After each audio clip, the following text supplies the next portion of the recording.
This is Real News Media TV, coverage you can trust. Please like, share, subscribe, and hit the notification bell. Select all for daily news updates. Good evening, my Real News Media TV family. Welcome back to the channel for another news update for September 24, 2023. And in the news this evening, taxi operator killed in Old Harbor. The Old Harbor Police in St. Catherine are searching for two suspects who reportedly shot and killed a taxi operator on Saturday night.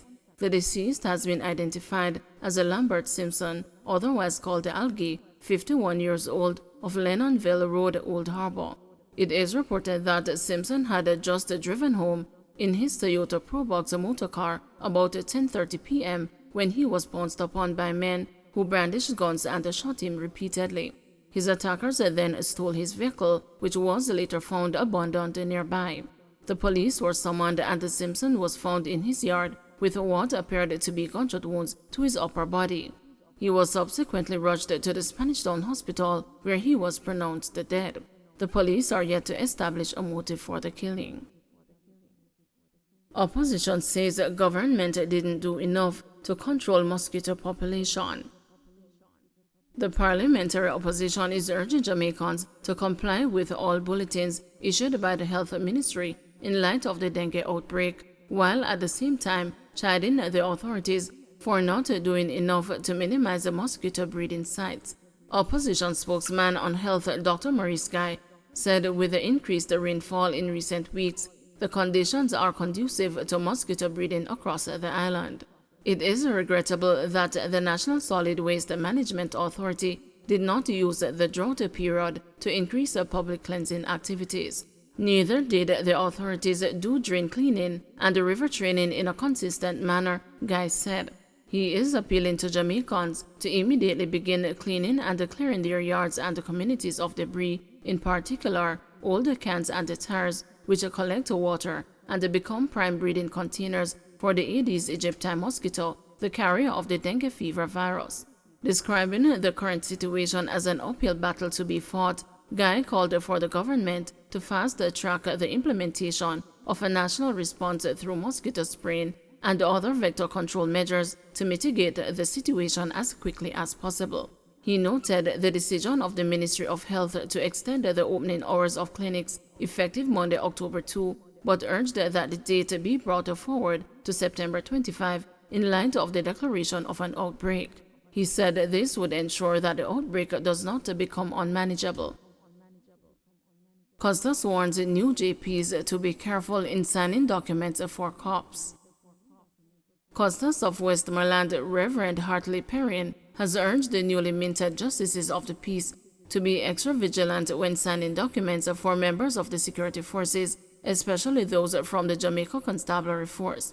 Be careful to ensure that when a policeman brings you a document to sign, you ensure that relevant things are written in the document, Perrin advised the new Westmoreland JPs during a ceremony for their installation in the parish on Thursday. A policeman will come and say, "Justice of the Peace, just sign yourself, but a blank form. No worry, man, when me go police station, me will fill it out," Perrin stated. You know, you have heard at a training that you don't sign documents that are blank, even if it's for a policeman that is of a higher rank as a senior superintendent. Read carefully before you sign and seal, the custos charged the new JPs. Perrin also cautioned the JPs to be wary of individuals who are supposedly concerned about their time and rush them into signing documents relative to property and wills. Be careful with matters that involve money and property and will, he instructed the JPs. In elaborating, he said, you have to be careful when they call you to say that they have a little thing here. My brother, leave me a piece of land, and all those kind of stories they will tell you, and all they want you to do is just sign up quick. Me nah hold up none of your time. And when you see they're so caring about your time, be careful. There must be a reason. They love you so much. So immediately as you hear that, you are on your guard, Perrin stated. Meanwhile, the custos encouraged the JPs to exercise fairness when carrying out their duties, especially in situations that involve their family members and friends. By now, everybody ought to be aware that there are some rather unscrupulous and criminal-minded individuals in our society. who will try to lure us into their schemes of unlawful and defiant behavior. I charge you to be bold and to say no. Sometimes it's hard because it's your brother and your friend, because you went to school together, Perrin said. Gun stolen from licensed firearm holder in St. Anne. A gun was stolen from a licensed firearm holder in Oteria, St. Anne on Saturday. The firearm was reportedly stolen while the owner's vehicle was parked near a business along the Costa Drive in the resort town. Reports are that around 11:45 a.m., the licensed firearm holder parked, securely locked up his silver 2010 Toyota Hiace minibus and went inside the business. Police said while he was in the business place, a man broke into the motor vehicle and stole his licensed firearm. The culprit then escaped in a white Nissan Selfie motor car, the police said. Phillips slams the procurement process. Member of Parliament for Manchester North Western Michael Phillips says the tedious procurement process has resulted in delays to well-needed projects at times, causing the scope of work to be increased due to infrastructure deterioration. I mean, the process itself is cumbersome and the rules governing procurement. You have those that are recurring budgets and those are capital expenditures and come in the budget book, he told the news last Thursday. And those that are capital expenditures that come in the budget book, he told the news last Thursday.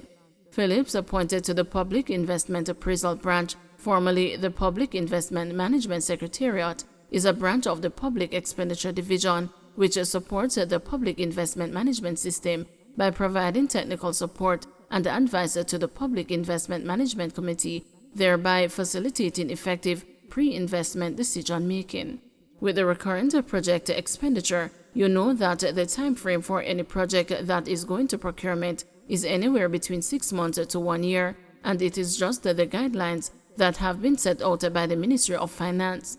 With those that come through the capital, just like the Troy Bridge, has now to go through the PIAB of the Ministry of Finance, said Phillips. Since the Troy Bridge collapsed in August 2021, school children and other residents have been using makeshift methods, including a fallen tree and a zip line comprising a rope and a bucket, to cross the river. The risky makeshift footbridge connects the residents in the neighboring communities of Cowick Park in northwestern Manchester to Troy in southern Trelawney. Since the bridge collapsed, residents have had to use a 15-mile alternative commute for safety.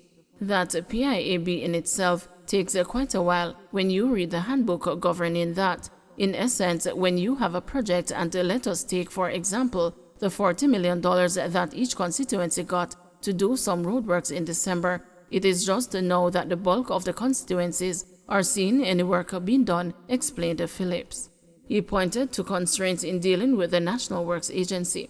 Despite NWA will say that there are too many contracts that it had to prepare, but then the procurement process itself for each of these contracts took anywhere between 4 months going close to 8 months now, Phillips said.